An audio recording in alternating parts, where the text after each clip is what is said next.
Hello friends, Sahyadri IAS अकॅडमीमध्ये आपले स्वागत आहे. कंबाईन गट ब याचं आत्ताच पूर्वपरीक्षेचा पेपर झालेला आहे. तर भरपूर विद्यार्थ्यांच्या प्रतिक्रिया आम्हाला आत्ता येत आहेत की पेपर मीडियम टू हार्ड लेवलचा होता, म्हणजे त्याच्यात विषयानुरूपही विसंगती आढळत आहे. जसं की राज्यसेवा पूर्वपरीक्षेला जो सायन्स पोर्शन होता तो डिफिकल्ट कॅटेगरीत येत होता, पण आत्ताच्या कंबाईनमधला सायन्स पोर्शन हा थोडा सोपा आणि PYQ बेस्ड होता. त्यामुळे त्यावेळी पण विद्यार्थ्यांनी विचारलं होतं की सायन्सचे प्रश्न राज्यसेवा पूर्वपरीक्षेसारखेच येतील का कंबाईनला.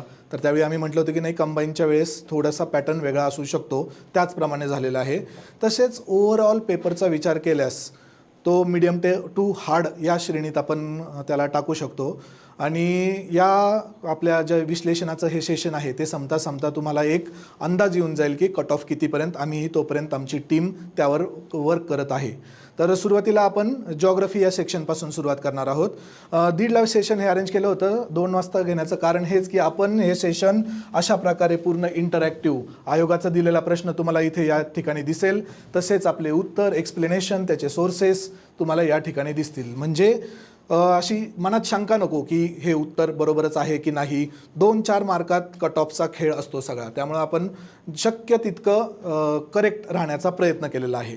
तर आपण सुरुवातीला जॉग्रफीचे 10 प्रश्न सुरुवात करूया. सुरुवातीचा प्रश्न होता, फर्स्ट क्वेश्चन होता की लोकसंख्येच्या विषयीत होता आणि तो सुद्धा कधीचा, 2011च्या लोकसंख्येच्या जनगणनेनुसार. आता बघा, हा प्रश्न या जनगणनेनुसार शेवटचा ठरू शकतो, कारण की लोकसंख्येचे आकडे पुढच्या वेळेस परत नवीन तुम्हाला पाठ करावे लागू शकतात 2021चे. तर सेंटेन्स काय होतं, 2001 ते 2011मध्ये ग्रोथ रेट विचारलाय महाराष्ट्रातल्या पॉप्युलेशनचा. तो किती दिलेला आहे इथे, 15.99%. बरोबर आहे. हे तुम्हाला ह्या फॅक्ट्स पाठच करावे लागतात लोकसंख्येच्या बाबतीत. नंतर 2011 नुसार इथे महाराष्ट्राची लोकसंख्या दिली होती आकड्यांमध्ये, आणि महाराष्ट्रातील मुस्लिम लोकसंख्येची टक्केवारी विचारली आहे की इथं किती दिलेली आहे, 10.6. पण ॲक्च्युली किती आहे 2011च्या याच्यानुसार तुम्हाला पहिल्या 3 महत्त्वाच्या धर्मांचे लोकसंख्येची टक्केवारी पाठच करावी लागती. ती महाराष्ट्रातली असेल किंवा भारतातली असेल. तर ती किती होती महाराष्ट्रात, मुस्लिम लोकसंख्या महाराष्ट्रात 2011च्या जनगणनेनुसार 11.54% होती. त्यामुळे सेकंड सेंटेन्स काय होतं, चूक.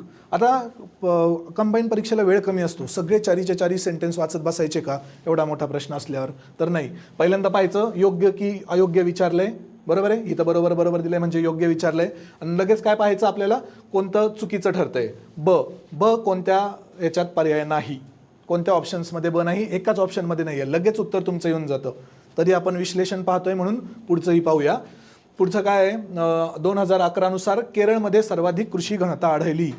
आता इथे एखादा व्यक्ती किंवा विद्यार्थी फसू शकतो, कारण आपण केरळ काय म्हणतो, सर्व निर्देशांकात टॉपवर असणारं भारतातील राज्य, आणि इथं वाक्य काय आहे, कृषी घनता सर्वात जास्त. हे थोडंसं विपर्यास वाटतो ना, पण हे वाक्य बरोबर आहे. केरळमध्ये सर्वात जास्त लोकसंख्या कृषीवर अवलंबून आहे. तुम्हाला माहिती असेल, असं केरळवर टीका होती की एवढं सर्व साक्षरता प्रमाण जास्त आहे, ह्युमन डेव्हलपमेंट इंडेक्स जास्त आहे, तरी इंडस्ट्रीचं प्रमाण खूप कमी आहे, सर्व काही टुरिझमवरच अवलंबून आहे. तर ते वाक्य इथे तुम्हाला रिलेट करता येईल. म्हणून इथे काय, केरळमधील सर्वाधिक कृषी घनता बरोबर आहे. आणि काय दिलेलं आता, 0 ते 6 वयोगटातील बाललिंग गुणोत्तर राजस्थान व मध्य प्रदेश अव्वल 10 राज्यात आहे. आता राज्यांचे नावं पाहूनच तुम्हाला थोडंसं लक्षात येतं. बिमारू राज्य वगैरे माहिती असतील तुम्हाला, बिमारू राज्यांमध्ये ही राज्य येतात. बिमारू राज्यांचे सर्व निर्देशांक हे खालच्या पातळीला असतात. मी इथे काय दिलंय त्यांनी, त्याच्या विरुद्ध दिलंय की अव्वल 10 राज्यात आहे, म्हणून हे सेंटेन्स चुकीचं. उत्तर काय आहे, अ आणि क बरोबर. ठीक आहे. आता एक्सप्लेनेशन पाहूया. इथे बघा, बरोबर इथे 15.99% महाराष्ट्राचा ग्रोथ रेट. केरळ राज्य आहे सर्वाधिक कृषी घनता भारतामध्ये, आणि बाललिंग गुणोत्तर टॉप 10 मध्ये राजस्थान मध्य प्रदेश येत नाहीत. राजस्थान मध्य प्रदेश हे तळाची राज्य आहेत बाललिंग गुणोत्तरात 2011च्या जनगणनेनुसार. हा प्रश्न क्लिअर झाला. Option number 3. नेक्स्ट प्रश्न 13, खालीलपैकी कोणती जोडी अयोग्य आहे.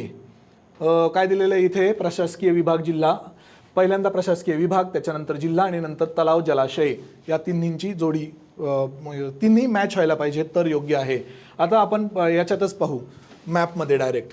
सुरुवातीला काय दिलं आहे, छत्रपती संभाजीनगर, धाराशिव व तावरजा हे आहे का? तावरजा हा सिंचन प्रकल्प कुठे आहे? छत्रपती संभाजीनगरमध्ये नसून काय दिलेलं आहे? लातूरमध्ये आहे तावरजा. ठीक आहे, इथे परत तुम्हाला सापडेल तावरजा जलाशय सिंचन प्रकल्प लातूर जिल्ह्यातील आहे, धाराशिवमध्ये नाही. म्हणजे हे काय चूक आहे. म्हणून काय विचारलेलं आहे? कोणतं अयोग्य आहे? म्हणून सुरुवातीला पहिलंच चूक सापडते आपल्याला. त्यामुळे पर्याय काय येणार आहे? फक्त अ. हे लक्षात ठेवा, अयोग्य विचारलेलं आहे. दुसरं काय आहे? नागपूर, भंडारा, उमरझरी. मॅपमध्ये बघा, नागपूर, भंडारामध्ये उमरझरी आहे आणि अजून कोणतं आहे? सिंधुदुर्गमध्ये शिवडाव आहे. इथे नागपूर ह्याचं दिलं नाही. नागपूर प्रादेशिक विभाग आहे, भंडारामध्ये उमरझरी मॅपमध्ये बरोबर आहे. कोकण प्रादेशिक विभाग आहे, जिल्हा सिंधुदुर्ग आणि शिवडाव तलाव हे पण तुम्हाला इथे दिसेल. सिंधुदुर्ग, शिवडाव तलाव.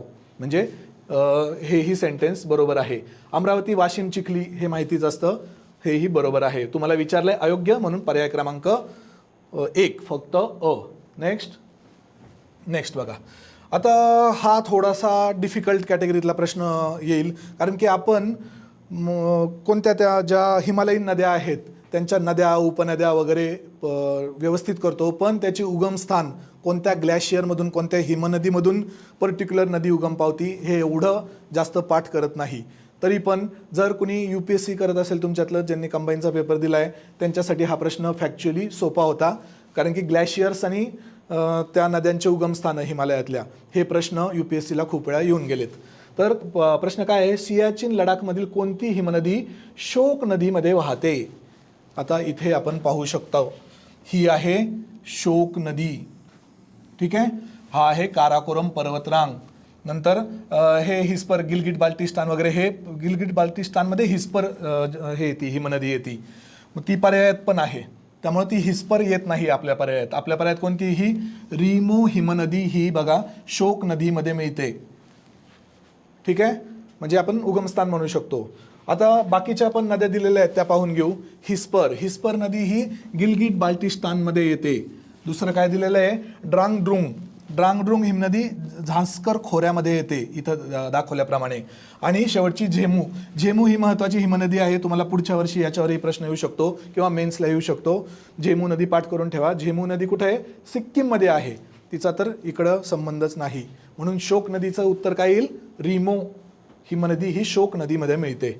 नेक्स्ट, आता हे नद्या, उपनद्या, जोड्या हे सगळं तुम्हाला कंबाईन, राज्यसेवा, पूर्व राज्यसेवा, मुख्य आत्तापर्यंत जोपर्यंत ऑब्जेक्टिव्ह होतं त्यावेळी पाठच करावं लागत होतं. आता बघा इथे काय आहे? पुढील नद्यावर जोड्या लावा. सरळ सरळ जोड्या आहेत, याच्यात काही शिकवण्यासारखं नाही. आपण उत्तर पाहूया. ही बोरी उपनदी कोणाची आहे? तापीची. नंतर बिंदुसरा उपनदी कोणाची आहे? सिंदफणाची. नळगंगा पूर्णा नदीची. आणि मांजरा, धरणी नदी मांजरा नदीची उपनदी आहे. सरळ सरळ आपण त्याचा हे लागला. आता जोड्या जुळामध्ये राज्यसेवा पूर्व परीक्षा असेल किंवा कंबाईन असेल, काय विशेष असतं?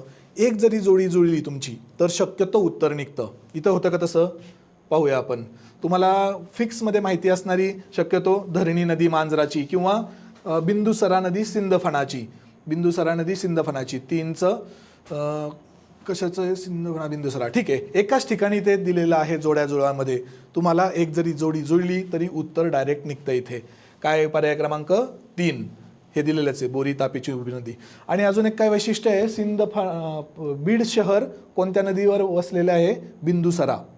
ठीक आहे, बीड शहर हे बिंदुसरा नदीवर वसलेलं आहे आणि बिंदुसरा ही सिंदफणाची उपनदी आहे. क्लिअर? Next question. विधानं विचारलेली आहेत.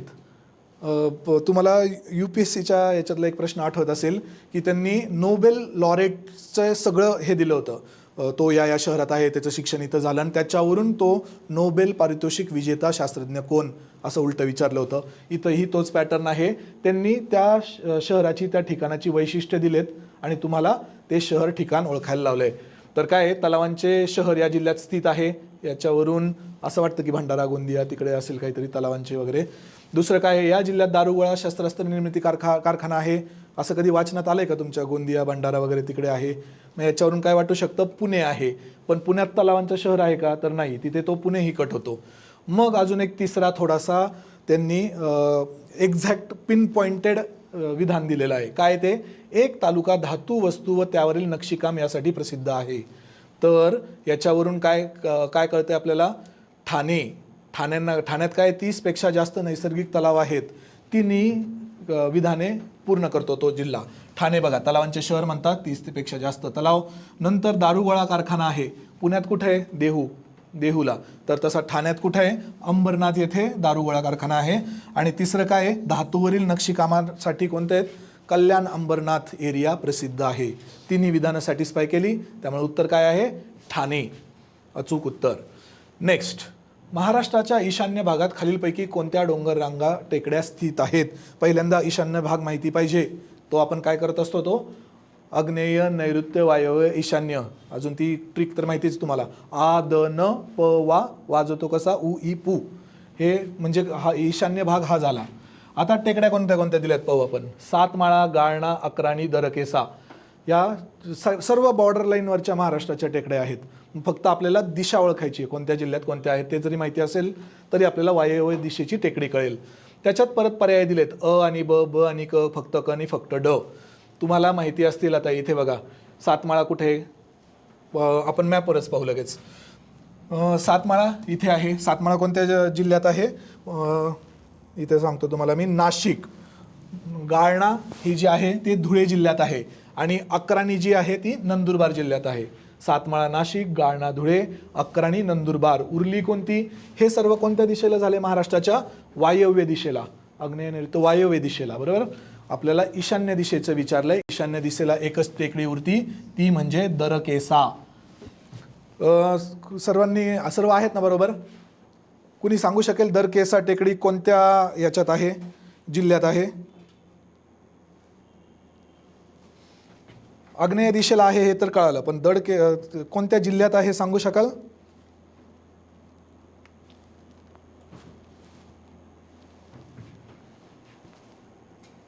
मी एकदा कमेंट बॉक्स चेक करतो.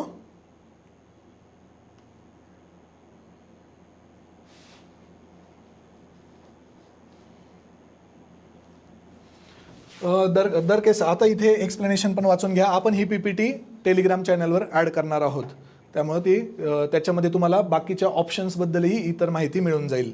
दरकेसा टेकड्या गोंदिया जिल्ह्यात आहेत, आग्नेय ईशान्य दिशेला. Next question. आता हा प्रश्न जनसांख्यिकी किंवा लोकसंख्या भूगोलावरचा आहे. काय विचारलंय प्रश्नात? खालीलपैकी कोणती जोडी अर्बन ॲग्लोमरेशन या संकल्पनेत येत नाहीत? त्याला काय म्हणतो आपण? शहरी एकत्रीकरण. ॲग्लोमरेशन म्हणजे वेगवेगळे छोटे छोटे जे भाग असतात ते एकत्रित येऊन, सुरुवातीच्या काळात, पूर्वीच्या काळात ते वेगवेगळे होते, पण शहरीकरण वाढल्यामुळे त्यांचा विस्तार वाढत गेला आणि ते एकमेकांना येऊन आता चिटकलेत आणि तो एकच शहरी परिसर दिसायला लागलाय. याला म्हणतो आपण अर्बन ॲग्लोमरेशन, शहरी एकत्रीकरण. तर त्यांनी विचारले खालीलपैकी कोणता भाग त्यामध्ये येतो? पहिलं दिलंय ठाणे नाशिक, नंतर मुंबई नवी मुंबई, सातारा सांगली, नागपूर चंद्रपूर. तुम्हाला कन्सेप्ट कळाला अर्बन ॲग्लोमरेशनचा काय असतो?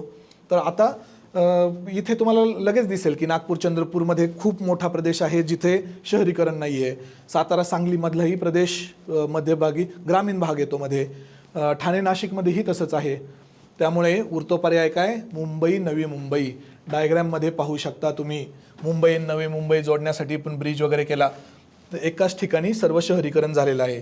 तर सातारा सांगलीचं कसं? सातारा एका ठिकाणी, सांगली एका ठिकाणी, आणि मध्ये ओसाड भाग असेल, शेतीचा भाग असेल किंवा ग्रामीण भाग असेल.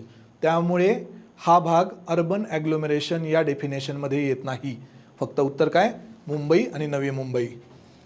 ठीक आहे. नेक्स्ट. आता महाराष्ट्रातील 150 मेगावॉटचा सौर ऊर्जा प्रकल्प कोणत्या जिल्ह्यात आहे? सौर ऊर्जा प्रकल्प हे करंट अफेअर्समध्ये पण जाऊ शकतो हा प्रश्न, भूगोलात पण जाऊ शकतो. करंट अफेअर्समध्ये तुम्हाला माहिती असेल, धुळे जिल्ह्यातला एक साक्री मधला हा सौर ऊर्जा प्रकल्प आहे, जो सुरुवातीला 125 मेगावॅटचा होता, नंतर 150 मेगावॉटचा झालेला आहे.